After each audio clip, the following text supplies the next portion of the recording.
Meta naħsbu fl-industrija tat-turiżmu f'Malta, forsi l-ewwel stampa li tiġi f'moħħna hija tal-bajjiet u tar-ristoranti miżgħuda b'individwi kurjużi biex iduqu ftit mill-esperjenza lokali.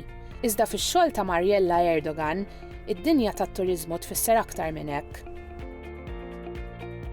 Mariella torganizza avvenimenti personalizzati ta' kull xejra, mhux biss ħarġiet u eskurzjonijiet turistiċi, iżda wkoll konferenzi u tiġin fost oħrajn. Tkellimna ma' Mariella fejn tatna ħarsa ħafifa ta' fiex jikkonsisti dan ix-xogħol. Ix-xogħol tiegħi huwa li nieħu ħsieb it-turiżmu, is-settur turistiku li nirreferu għalih bħala incoming, jista' jkun ta' varjazzjoni, jista' jkun fuq nies individwali li ġejjin għal-vaganza lejn Malta, jista' jkunu gruppi, u mbagħad jista' jkun il-każ ukoll li jkun hemm xi events jew anke tiġijiet li jkunu jridu jorganizzaw hawnhekk. Min dejjem kont miġbuda li s-settur turistiku. Jiġifieri bdejt naħseb kelli 15-il sena kont hawnhekk għaddejja minn xatt tas-Sliema, Alla jaħfirlu kien hemm manager tal-lukanda kbira ġewwa il-Furjana. Kien saqsini issa nagħmel bija nnifsi matul ix-xhur tas-sajf u offri li ġob hemmhekk ġewwa din il-lukanda. U naħseb minn hemmhekk sraqt qalbi immedjatament lej ix-xogħol turistiku. Minn hemmhekk komplejt niżvolġi ftit fuq ċertu studju, komplejt dejjem nibni fuq is-settur, kont receptionist ġo xi lukandi żgħar, kont ukoll għamilt korsijiet anke barra minn Malta biex inkun fuq representation services, kont ukoll ġo aġenziji simili bħal dik li qed naħdem fiha bħalissa li jgħidulhom DMCs, Destination Management, u barra minn hekk ukoll kont ħdimt barra Malta għal kumpanija Ingliża. Dejjem fuq più o meno nieħu ħsieb it-turisti li jmorru fuq il-vaganzi. L-ITS kienet xi ħaġa, kienet challenge oħra għax kif aċċennajt ħdimt f'diversi postijiet tal-turiżmu. Kont anke fuq il-catamaran, naħdem fuq Sicily u Malta, kont ukoll naħdem barra minn Malta u barra minn hekk waħda mill-affarijiet li dejjem kienet toġobni hija l-korsijiet u x-xogħol ta' gwidi. U peress ma tantx ngħid ħafna, ħadt li forsi xi ħaġa bħal dik hija li nieħu pjaċir nagħmel fil-futur tiegħi u forsi naqra spare time li nsib illi nkun anke nieħu pjaċir ma' xi turisti u ndawwarhom mal-mawrid tal-gżejjer tagħna. ITS definitely enitni ovvjament biex titgħallem, very challenging courses, hemm xi lecturers li huma very well informed on their topics, jgħinuk ħafna. Fuq ix-xogħol tiegħi, ħafna nies jaraw il-turist passiġġata jew f'xi lukanda jew f'xi restorant jew forsi jmur f'xi mawra u f'xi tours. Ftit huma dawk li jaħsbu x-xogħol li jrid jitwettaq minn wara l-kwinti jekk trid tgħid biex iseħħu dawn l-affarijiet. Ix-xogħol tagħna huwa xi ħaġa li jirrikjedi ħafna finezza, jekk trid tuża kelma to detail. Għax inti trid iżżomm kuntatt kemm mat-turist trid issir taf it-turist x'jixtieq jagħmel, fejn jixtieq joqgħod, x'inhu l-budgets tiegħu. U skont l-informazzjoni li inti tieħu, inti tista' tkun tiggwida kif u fejn għandu joqgħod it-turist. U l-istess huwa meta jiġi għal events. Infatti l-events ħafna nies jgħiduli you ask too many questions. Jiena nemmen ħafna fiha dik illi iktar ma tkun taf x'ixtieq minn għandek il-klient, iktar tkun tista' tagħti servizz lil dak li jkun anke f'livell professjonali. X'ġibidni lejn is-settur tat-turiżmu, naħseb jiena huwa irid ikollok daqsxejn il-personalità li tħobb tkun man-nies u li ma tiddejjaqx li jkollok xi challenges għax ovvjament ikollok it-turisti li forsi jgergirlek xi waħda lemmu laqgħu. Però l-iktar ħaġa naħseb jiena li ġebditni huwa the pride and joy fuq il-pajjiżek. U barra li jiena nemmen ħafna li Malta għandha ħafna xtoffi, barra minn hekk għandek ukoll il-sodisfazzjon li tara dik id-tbissima fuq it-turist jew dik il-nota żgħira tar-rigrazzjament tax-xogħol kollu li tkun għamilt li tkun ferraħti xi ħadd. Ħabrika u attiva il-motto ta' Mariella hu li qatt ma tgħid le jew li ma tistax għaliex bil-paċenzja u ftit sabar soluzzjoni għal kollox jirnexxilha ssib. Hija tisħaq li l-aqwa servizz li tista' toffri huwa msejjes fuq it-trasparenza u l-onestà u li reputazzjoni tajba titlob kemm dedikazzjoni fil-qasam kif ukoll ir-rieda li wieħed jagħmel sforz li lin minn dak mistenni.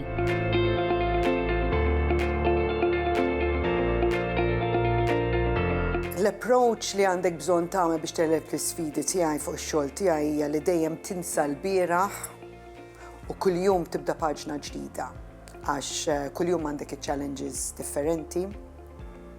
Se jkunu xi kultant challenges ikunu simili, imma inti trid tinsa illi tkun diġà għaddejt minnu tinsiex kif aċċennajt qabel meta xi ħadd se jiġi Malta fuq is-settur turistiku u personalment biex ikollu vaganza jew inkella fuq event. Da ġej hawnhekk bi skop, u l-skop huwa ferrieħi. Allura alla volja jista' jiffaċċja ċertu intoppi, jista' jkun xi ħaġa faċli bħal flight delays, jitilfu l-bagalja, sfortunatament xi mart waqt li qegħdin hawnhekk, tinserta ġimgħa maltempata. U inti dejjem trid iżżomm ġo moħħok illi dak l-individwali volja fix-xogħol tiegħek wara 35 sena normali li jiġru dawn l-affarijiet, għal dak li ġie hawnhekk u he trusted you, għalih mhix normali li jintlef il-bagalja pereżempju, allura trid dejjem tkun hemmhekk, kollok dak il-wens li tista' toffrilu biex tista' solvilu l-problemi tiegħu. It's rewarding, ħafna. Huwa impenjattiv, trid tinsa l-arloġġ, dik hija ħaġa li inti trid tgħix trid tkun ippreparata għaliha. Trid tiftakar ukoll li waqt li kulħadd ikun qed jieħu pjaċi b'xi vaganzi, dak huwa żmien li inti verament se tkun qed taħdem fil-festi. Però jekk inti bniedem illi tuħu pjaċir illi kuljum se jkollok xi ħaġa challenge differenti nagħmluha hekk u tuħu pjaċir tagħmilha man-nies u tieħu pjaċir tara tbissima fuq in-nies. U għandek gburija wkoll f'pajjiżek biex turi pajjiżna fil-sbuħija tiegħu. Naħseb illi forsi mbagħad ħaġa oħra li tkun tista' tgħinek hija l-lingwi differenti. Iktar ma jkollok lingwi, iktar sa tkun tista' tilqa' nies barranin u tikkomunika magħhom. Ġifieri dik hija waħda mill-affarijiet li għandek bżonn ħafna fis-settur turistiku li tkun komdu bil-lingwi. Jiena nista' ngħidlek fil-bidu tal-karriera tiegħi il-maġġor parti tal-managers kienu kollha l-irġiel jew l-owners ta' xi kumpaniji. Matul iż-żmien illum il-ġurnata anke fil-kumpanija li naħdem magħha jiena wkoll nofs il-bord huma nisa kemm ukoll irġiel. Kont sib ċertu challenges iva wkoll forsi llum il-ġurnata mara hija iktar assertiva għax forsi tkun f'pożizzjoni naqra imbarazzanti, raġel forsi jgħaddi xi kumment u inti tinħasad, illum il-ġurnata hemm mogħtijiet kif tista' tirrispondi u ngħidlek issewwa wkoll ċertu kummenti tal-passat m'għadhomx jeżistu wkoll, hemm ċertu livell ta' rispett u l-gwaljanza. Ma' żminijiet l-iktar top kbir li ħassejt fil-karriera tiegħi huwa meta ddeċidejt niżżewweġ u meta ddeċidejt li jkolli tfal għax it-turiżmu ma jafx. Inti ma tistax l-irwol tiegħek ittieħ il xi ħadd ieħor. Dak iż-żminijiet ma kienx hemm laqas il-benefiċċji li għandha llum il-ġurnata mara li kollha tfal. Jiġifieri le, I could have lost my job jekk kont ma sibx soluzzjonijiet. Jiġifieri dik kienet naħseb biċċa mit-challenges kbar. Tal-età tagħna wkoll kien hemm il-bilanċ fejn il-mara avvolja hemm ħafna li jaħdmu tam partijaj u li dejjem kienu jaħdmu, però hemm ħafna wkoll li jisom jew waqgħu part-time waraw li żżewġu jew inkella anke ma komplewx jaħdmu. Mentri jiena komplejt naħdem allura biex issib il-bilanċ litteralment tattendi l-iskola tat-tfal, tattendi l-attivitajiet tagħhom, is-social events wara milli dawn kellhom l-extra curriculum l-sports tagħhom. Tipprova ssib il-ħin biex tmur tagħmel l-isports u fl-istess ħin mbagħad it-teknoloġija sabet soluzzjoni kbira għandek il-mobile dejjem miegħek, allura inti tista' tkun f'żewġ postijiet fl-istess ħin, tista' tkompli taqra l-emails, tista' tkompli issegwi dak li qed isir fuq il-post tax-xogħol tiegħek mill-mobiles u tista' tkompli tagħti ftit attenzjoni lil-familtek.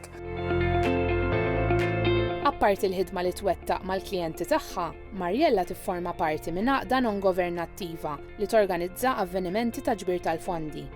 Hija tkellmet magħna dwar dawn l-avvenimenti u għaliex huwa importanti għaliha li tkun involuta fihom.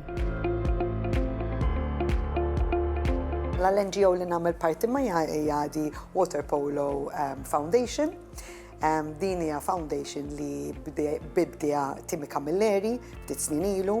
Kien ġi saqsini biex nagħmlu avveniment li kienet a 24-hour Water Polo Challenge. Biħġari tħalt għaliha, ta' jistaqsini forsi għalfej Water Polo. Ovvjament missieri rewwimni f'dak l-isport, minn dejjem kont atteġġata lejn l-isport tal-Water Polo. Timmy kien plejeru nnifsu. U flimkien bdejna din il-fondazzjoni. Ovvjament hemm nies oħra involuti f'din il-NGO, qegħdin 5 in totali, u l-fondi li niġbru għalihom huwa direttament għall-Special Olympics Malta. U bħalma Mariella tgħin lill-klijenti tagħha jiskopru x'toffri x-xena lokali, il-ġimgħa d-dieħla se neħdukom tiskopru ftit aktar dwar il-ħajja u l-ħidma ta' mistiedna oħra dedikata u ħabrieka. Narawkom.